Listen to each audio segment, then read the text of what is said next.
Sael, I'll start with you. We've heard a lot today. We've heard a lot about fintech and the impact it's going to have on banks and things. What is your vision for fintech and for AFS, both here domestically, but in the entire region? As I said this morning, I look at the disruption as a catalyst for a positive change. I'm personally positive about the fintech disruption. So I turn it more to a catalyst for positive change. Now, in this region, the momentum of financial technology moving and being embraced by banks is being great. I have seen the last 2 years in particular, where banks and government start embracing fintech companies, and they start looking at it as more as a partner rather than a threat. Now, how do we see the next 2 to 3 years?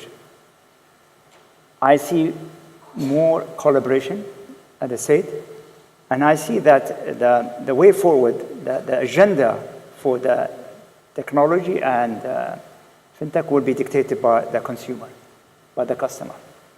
And what is the gap missing today, which I asked the question earlier? The focus is mostly on the consumer and retail, but we have not seen focus on the wholesale.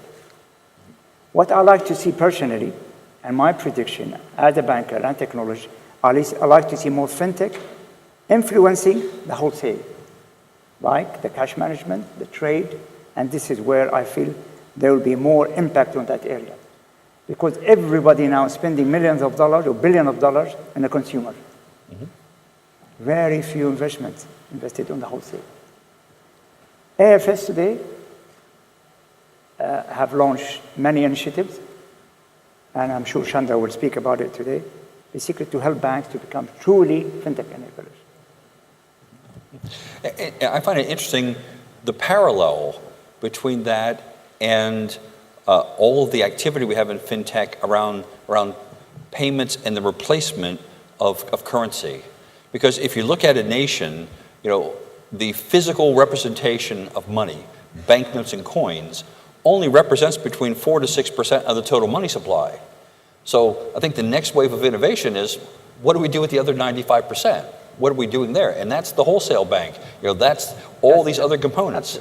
And I think that's the next generation. That's where we're moving now. And also, if you come to the currency, the digital currency will have an impact. Mm-hmm. And I can see that a lot of regulation today, even in the GCC, looking at digital currency. The cryptocurrency is going to take time. Mm-hmm. Yeah, because blockchain and all this technology requires some maturity. So, but we need more focus, and the fintech companies will need to shift gear more into the wholesale.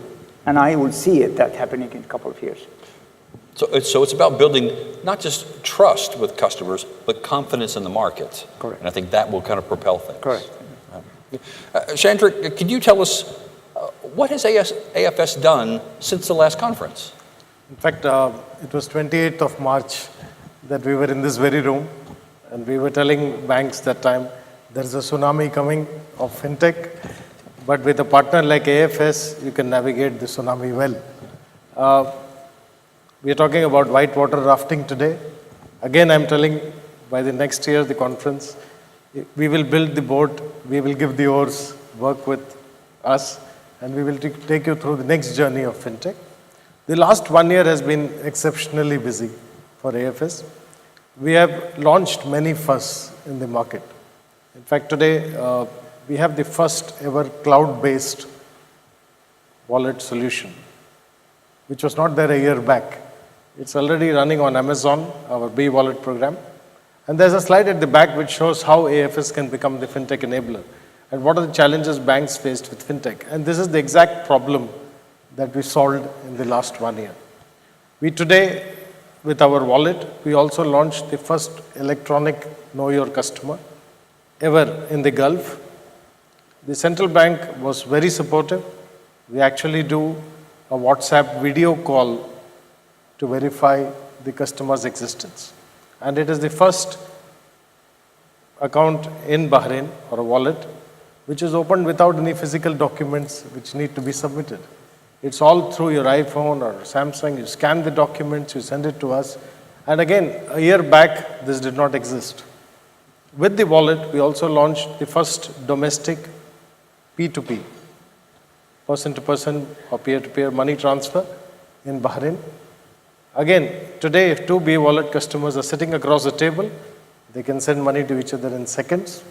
Imagine a father is sitting at home, the son is in the university, Dad, can I have 10 BD? You click here and he gets the message immediately. He goes to the participating merchant. He uses something called dynamic QR, which did not exist a year back, and he pays instantly at the merchant. So this is only in the fintech space that I'm talking about. We also got approval from the central bank. We were the first ones to get the wage protection system approval, and we launched it. As I know our chairman said about legislation, but we managed to convince a corporate to come in and become the first one who will now load all the salaries of their employees on a card. Tomorrow it will be a wallet. You don't need even the physical card. So we are working very closely with the regulators to bring many firsts. And again, I talked about Bahrain, but AFS today is in 20 countries. We managed to expand into Africa. We have our first deal in South Africa now, which we also is a first for us, and we will expand our wallet into Oman, where we have signed a deal as well. So it has been a busy year, but there are many firsts for which we are proud of. We are also thankful to the regulators for changing the paradigm, in banking. And this whole concept of electronic know your customer or enabling a remittance immediately. And that's not all. In the second phase, you can send money internationally from one wallet to another. We have already got it in the final phase. And we are working with a fintech company in the UK who are represented here. You can actually top up your mobile prepaid anywhere in the world from your wallet instantly. So you sit here, you have a phone in India or UK, you give me the number, I can top it up right now from my mobile phone if I have a wallet. So the possibilities are endless. I was talking to somebody in the break. They said we can send money to Philippines to a pharmacy if you want to buy medicines there. So the worker is here, his family wants to buy medicines. No need to send it even to the wallet. You can send it directly to the pharmacy's wallet. So the possibilities are endless. We want to bring many firsts, not only to Bahrain, but to all the 20 countries, and that's expanding, so probably would be 30 countries by the time we next year comes in. So we want to really dominate this space, but we want to work with banks, telcos, retailers to be the fintech enabler. So from your phone, you can send money to someone in the UK. Yes, but that's in the second phase. Let me give you my number. If you have extra money, just shoot it my way. So it is as easy as clicking one of the buttons on the phone saying send money. Today in Bahrain, as many people who already downloaded the MEA wallet, if you haven't done so, please do immediately if you want to receive money and convince somebody to send you the money. So you can send it directly. And I'll give you a fantastic use case. We just opened a booth at the University of Bahrain for students to come into this MEA wallet system, record registrations. And we are already seeing the parent transferring the money to the student. Mm-hmm. We are seeing the students using, because all the merchants at the university now accept MEA wallet as a mode of payment. So the possibilities are endless. And second phase, the money from one wallet to another is a technical solution. If I can do it locally, I can do it cross-border as well. Yeah, in fact, I'm waiting for the day where my son, who's a student, will send me money. Yeah, I don't think I'll live that long. That's being optimistic, but it'll happen. So let me ask you, if I can impose on your good nature, let me ask you a little more specific question. Okay? How do you think AFS can make the lives of the unbanked better? I think one of the most important conclusions today, and I think there were several speakers who said this, the amount of people who do not have a bank account today, who cannot come into the financial world. If you take the example of wallet, it's exactly meant for those people. You just make it easier for them not to visit a bank branch. And I know, I used to work in a retail bank for 23 years. They're not welcome into the banks because they don't have the money. And banks cannot service them at low cost. That's where technology comes in. You put all these programs on things like wallets which are on the cloud, so you reduce the cost. And you start incentivizing the employers who pay the salaries to load here rather than into the bank.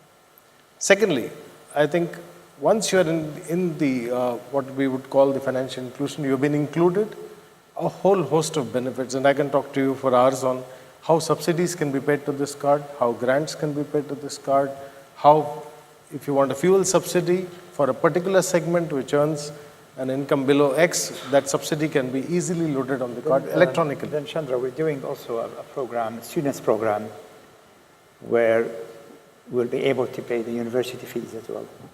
Yeah. If the government is subsidizing and the fee. This program is in North Africa for one of our countries. In fact, in Libya, this program, we're doing it for Ministry of Education.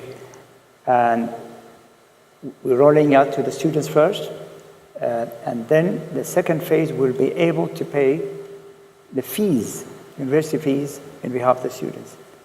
Phase one. Second phase will be able to allow them to insurance, and then paying the medical bills. That's through the prepaid and this is where AFS role here will be extended to financial inclusion. And looking for the, what we call the unbanked, not just unbanked, let's call it the underserved. Because the difference between the unbanked and underserved. And I find in some emerging markets, the term unbanked and providing financial services to them is really about simply exploiting payments.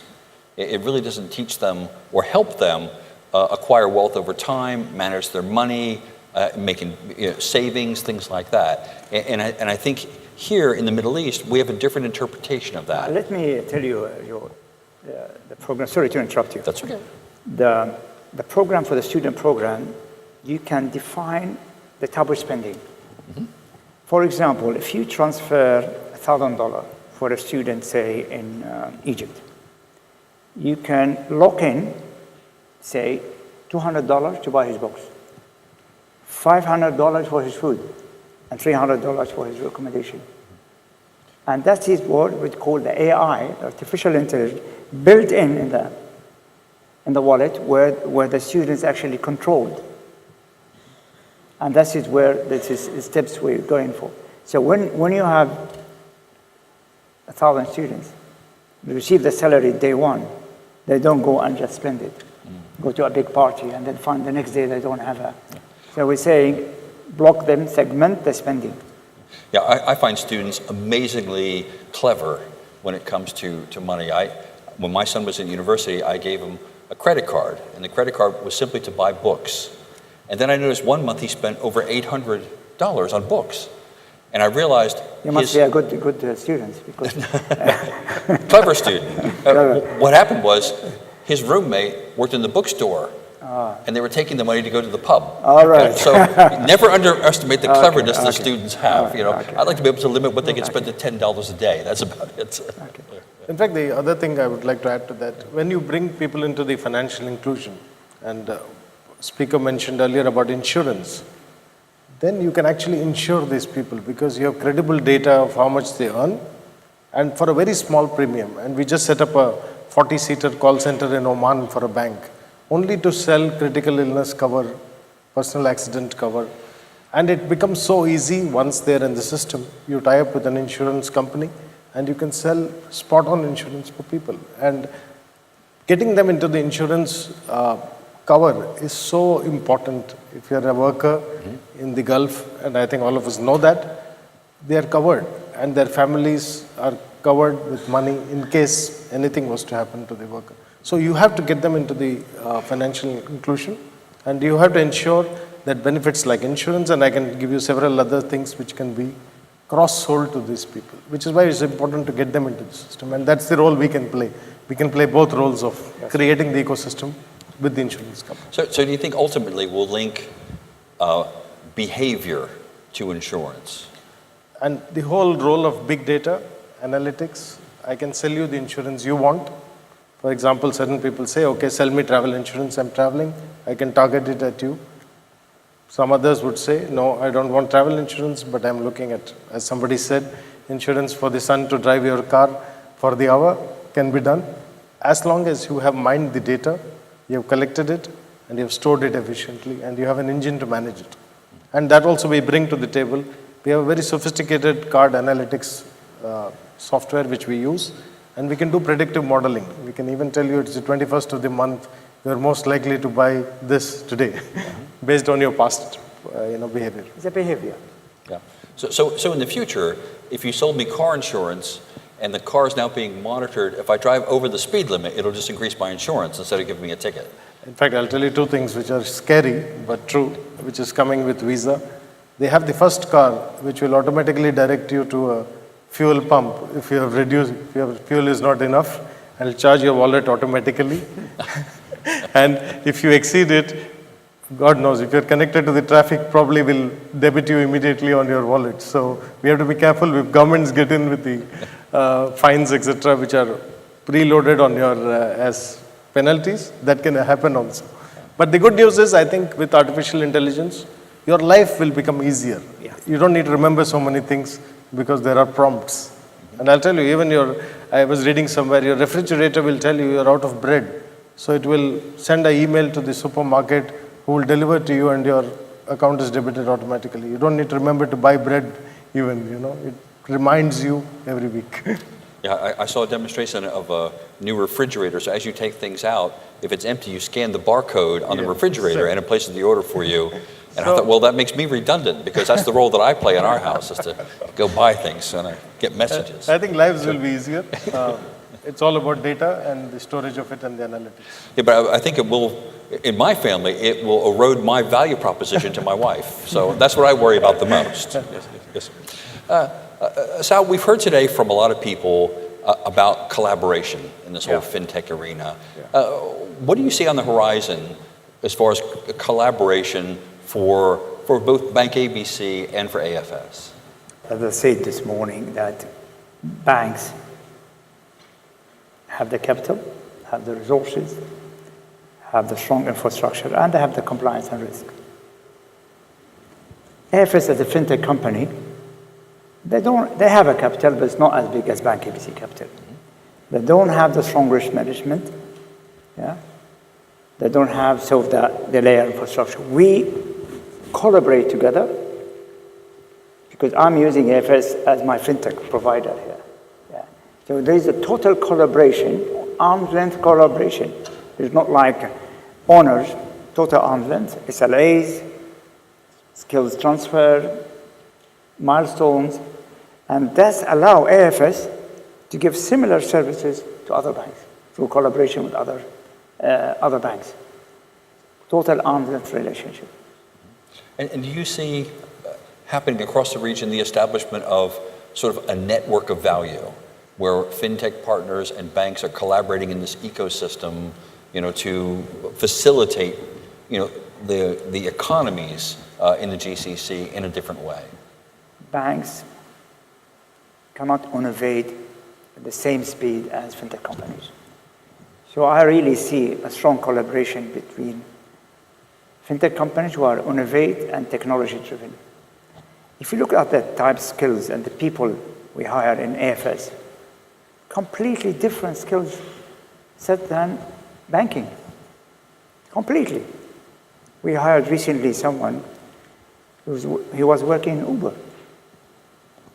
So we're hiring completely different skill set. Probably I will not be able to hire him in the bank because I will not have a job for him. So you need to look at the skill set. And this is where the collaboration, AFS will be able to hire and attract a technologist. Innovation, young, bright, agile, fast. Bank ABC, we are only attracting bankers. And this is a big difference. So there is a total collaboration. Yeah, I recently did a project with a bank in Europe where they outlined the bank of the future. And we created sort of a very loosely connected organization chart. Yeah. And I said, okay, everyone on the senior team apply for these jobs. And no one of the current senior team would have a job in the future. Yeah. And it was a real shock to realize that there's this skills mismatch that's very pronounced now between the traditional banking world and this. But there is a shift. I mean, there is a shift today. If banks want to launch their own NEO and they don't want to have to use AFS, the total skills higher and the gaps has to be new. Because the bankers I have today, they're not the same bankers going to run my neobank. Totally different skills. Yeah. I don't need a corporate banker or to run a neobank. I need someone, product designer, programmers, analytical skills, completely different skills gap. So the shift is really going from people who can sell a product to people who can develop solutions. Solution and innovation. Yeah. Vision, speed, agility. So basically, to go beyond the current disruption that we have. Absolutely. And we're beyond the disruption. Another personal question. Uh-huh. When's the next conference? Same time this year. Excellent, Same time next excellent, year. excellent. That's what I wanted Same to time hear. next year. I'd probably like to add on that saying we've already made significant progress towards establishing our fintech subsidiary. We are in the final stages of regulatory approval. You will see an announcement very shortly. And that will exactly work with banks to create a digital bank in the box kind of solutions with all the technologies built in. So for a bank, it's just like one of the slides earlier today about plug and play. So we are already working on that. Once that is approved by the regulators, you'll see a big announcement. And we will try to dominate the fintech space in the region through our subsidiary. I'm very impressed with what I've seen today as far as the vision of the future and the ability for the banks to collaborate and build a new future for the country. Thank you. So I thank both of you. Thank you, George. Thank you so much. Thank you.